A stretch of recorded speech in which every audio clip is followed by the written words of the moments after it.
What's going on, guys? I hope you had got a chance to take a look at the LeBron 21 review that we did over on the main channel.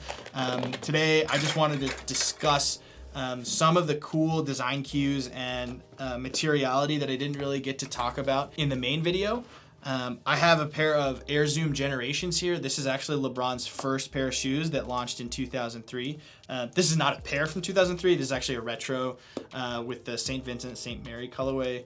It's his high school team. This is a really popular micro adjust belt. I think a lot of people misunderstood how it all worked and what it is. So we made a little embossed stamp on the back to give you clear instructions on how this works, and it just turned out really cool. So let me show you how this works and why people love it so much, because this micro adjust belt came about because I was so sick of buying these nice leather belts. You buy it brand new, fits you perfectly. After a week, stretch it out just a little bit. Now one tight's too loose, one's too tight, and you wish you had a hole right in the middle. That's what this does. It literally splits the difference between each of these holes by making a tiny little adjustment here on the back. So the way you do that is you take this Allen wrench and you put it into the hex head top part of the Chicago screw. Now we've got them undone.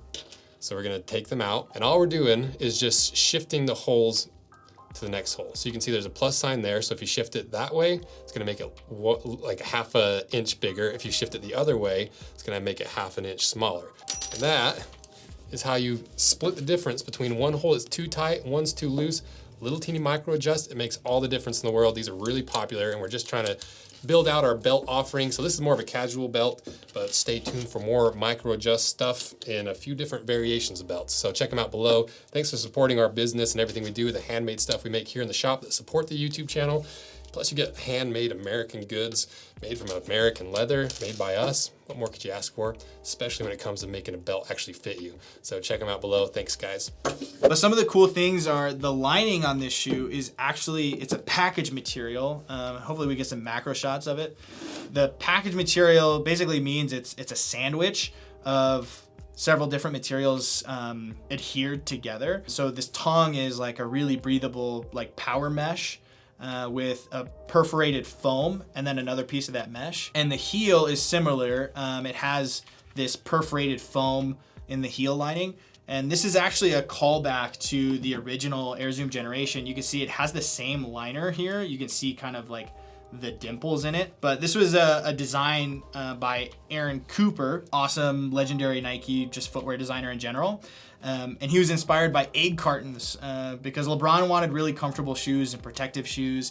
And he was like, well, if, you know, egg cartons can protect eggs, they can protect LeBron's ankles. And so he made this liner material out of perforated foam and really soft, comfortable fabric. What's really funny about it, though, is that Aaron Cooper in one of his Instagram posts talked about how when he started this, they did it with a manufacturer, and it was such a good idea that that manufacturer came up with a whole division of their company to sell package materials, and it's called Areaprene. Areaprene is a company that makes package materials. So they do a couple different, layers of fabric. You probably have a pair of shoes with Areaprene in them if you wear sneakers at all. This particular lining back in the day was called Nike Sphere. I don't know that they call it that anymore, but definitely a callback to it, and it's definitely almost identical and just as soft and comfortable and protective. Nike Zoom is really, really interesting. I mean, it's just so good. Nike Zoom is just so good. It's industry standard. Like, they put it on in almost every basketball shoe. Like, all of the best performing Nike basketball shoes are gonna have Nike Zoom Air. In fact, the Air Zoom Generation has double stack zoom, which means it has a 4-foot unit that goes all the way, and then it also has another one under the heel. So in the heel, it's 2 bags on top of each other. It's just so comfortable. It's seriously a really great technology, which is why, Nike continues to use it today in their highest performing models. Even their, highest performing marathon shoes have Nike Zoom in them. But what's interesting about Nike Zoom is I was actually inspired by a paddleboard raft, I believe, an inflatable paddleboard raft. Because when you inflate a paddleboard raft, it has to be stable and rigid. And so on the inside of the paddleboard rafts, the bladder, there are usually cables tying the bottom and the top of the bag together, which is exactly like how this works. This is a textile, obviously, and it's got a lot more of those fibers. But it really does stabilize the bag and allow it to have way more pressure in it than if it was just an Air Max bag. If you go look at any of our Air Max shoes, you'll notice that like in the Air Max bags, they have these pillars and columns that are supposed to help provide more stability. And it's really to prevent the air from rushing from one side to the next. If you guys have ever seen heavyweights, you know, the blob, like you go from one side and it just rushes all the air to the other side and launches someone else. You could imagine like walking or running or doing basketball in something like that would feel super unstable. So usually the airbags are like really stiff and they're made with these pillars and stuff.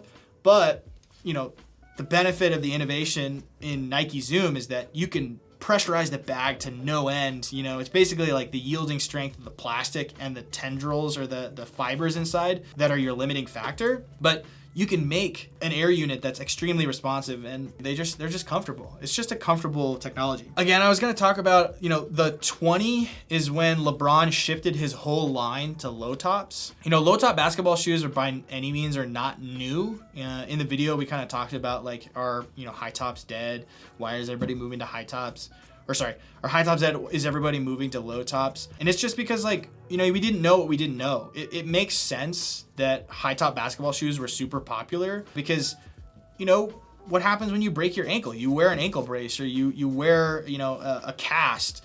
So it's like, hey, like, let's just put that stability on you already. But, you know, when Kobe kind of pushed back, it forced the industry to kind of look introspectively and think about like, okay, well, why are we doing that? Is that really how the foot operates? Is that really how the body works? And he had super solid points, Kobe, saying that, you know, like soccer players, football players, they don't wear high tops and they put way more torsion and strain on their ankles than basketball players. And there must be something to that. And they investigated it. And it's basically informed like basketball shoe construction since then. Like if you look on the market today, the amount of high tops and mid tops on the market, at least from what I've seen, it's pretty low. Like there's not a ton anymore on the market in high tops. And we're gonna cut up some high tops in this series that we're doing. It's the Nike GT Jump, and it's a serious high top. And we'll get into that. Again, something I was gonna talk about, LeBron shifted his line from like hit mids and highs to lows in the 20, and then now this is the 21, so still a low top. But for the last, I mean, I can't remember when it started, but at least like in the LeBron 14s and 15s, I think, they started to release with a low top version of the signature model. I almost wonder if they were doing some R&D for LeBron and was just like, hey man, we know that you want some low tops. Let's do some signatures in your, you know, standard format, but let's do some low tops. You can play in the low tops. We'll capture all the information and then we'll transition the line, the product lineup to be low top. It almost feels like that's what happened. That's all the information I had that I wanted to share. Just a quick hit of all of the extra information that I thought was kind of cool. Let me know if you like more of this esoteric sneaker knowledge. I have a lot of it for a lot of different shoes. I was just geeking out about these with Weston and the team, and they're like, oh dude, you've got to talk about those things. So just a quick hit of all that information. Let me know if you liked it. Subscribe to Rose Anvil 2 here. Let me know how I did in the comments, and let us know other shoes and sneakers, boots, whatever you want us to deep dive and talk a little bit more about the history and the lore that I find interesting. Thanks so much. Later, guys.